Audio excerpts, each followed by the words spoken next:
قلت قبل كده ان ده اقوى مجلس اداره جه في تاريخ نادي الزمالك بمسؤولياته العظيمه.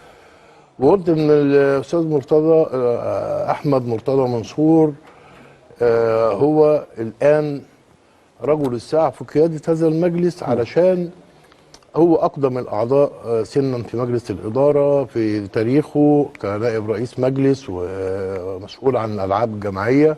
هلاقي رموز الزمالك، للاسف انا بقول رموز، وانا من النهارده انا مش هجيب كلمه رموز دي خالص. مرتضى منصور مش موجود حاليا في المشهد، واخد بالك؟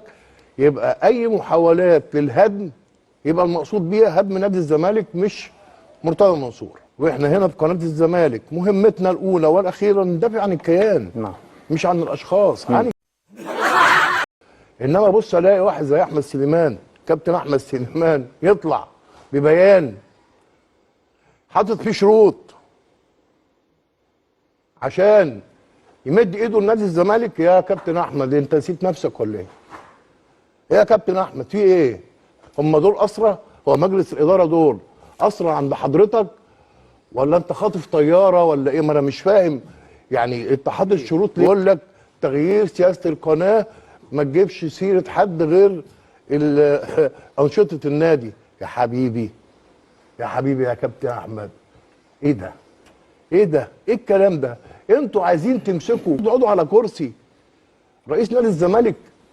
يا نهار اسود ومنيل، تطلق على نفسك رمز وانت دخلت الانتخابات وجربت وعارف ان الجمعيه العموميه مش طايقاك.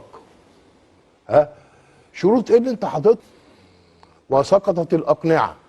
واحد زي احمد عيد عبد الملك، واخد بالك؟ يا عم احمد انت كمان خليك في حاجه يا عم، والله العظيم 3 الواحد قرف، اقسم بالله العظيم.